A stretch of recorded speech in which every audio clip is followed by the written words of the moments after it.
At least 14 people have been killed in an attack on a Shia shrine in the Afghan capital. A gunman dressed in a police uniform opened fire on worshippers at the Saki shrine in Kabul.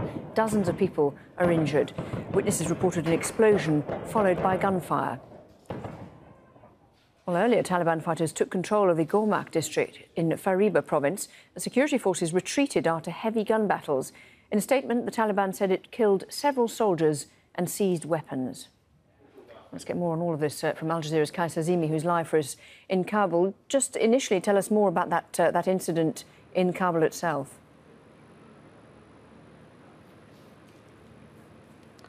Well, what we know, Laura, that a suicide bomber wearing police uniform and a suicide vest tried to enter the shrine. He has reached the last security search, and then he had a pistol. He opened fire on the guard and a policeman guarding the shrine, and he killed the policeman and took his AK-47. Then he randomly opened fire on anyone inside the shrine.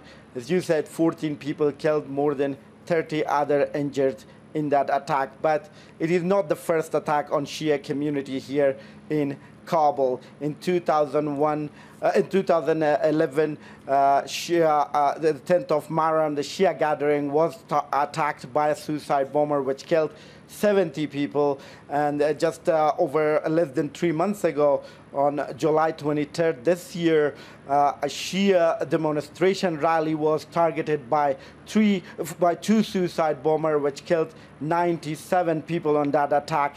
That last attack was claimed responsibility by ISIL in Afghanistan. And Kais, in the meantime, the security forces under pressure from the Taliban in various places around the country. I talked with a very senior Afghan security official. He was describing today as one of the worst days for Afghan security forces around the country. Yes, it is very fragile security situation around the country. Early this morning, a group of Taliban attacked a district in Faryab province, Gormak district in northwest of the country. That district borders with Turkmenistan, and they could manage to take control of district headquarters. We talked with the Faryab governor spokesman. He told us the reason that they pull out from district headquarters because Taliban were taking possession in a residential area and to avoid any civilian casualties, so they had to pull out. But we know the first vice president of this country, General Dostum, is on his way to Faryab province. He is trying to launch an operation to retake the district from Taliban. He is from that area. He's getting most of his political support from that area, so it's very significant for him. And also it's important for the government of Afghanistan to have control of the border area of the country, especially with the Central Asian countries like Turkmenistan. Now, from other part of the country, from west of the country, we are hearing reports from Farah province that hundreds of Taliban trying to enter the center of Farah province, Farah city. They are battling Afghan security forces in there. Afghan security forces are facing big challenge because it's a big number of Taliban gathered from the other provinces, neighboring Farah province.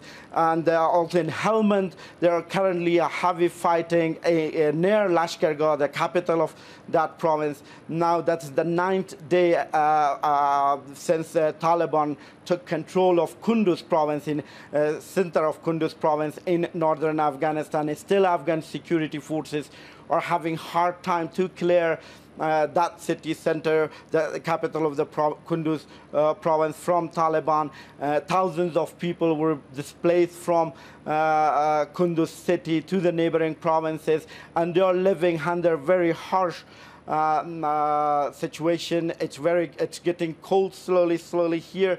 And Afghan security forces also getting heavy casualties in the past 1 week. One Afghan security official from Defense Ministry told us that at least in the last week they had 97 Afghan soldiers killed, and the number of casualties among police and other security forces very high. So it's a big challenge for Afghan security forces and for Afghan government to cope with that high number of casualties that they are facing currently. Kaisa Azimi, thank you very much indeed.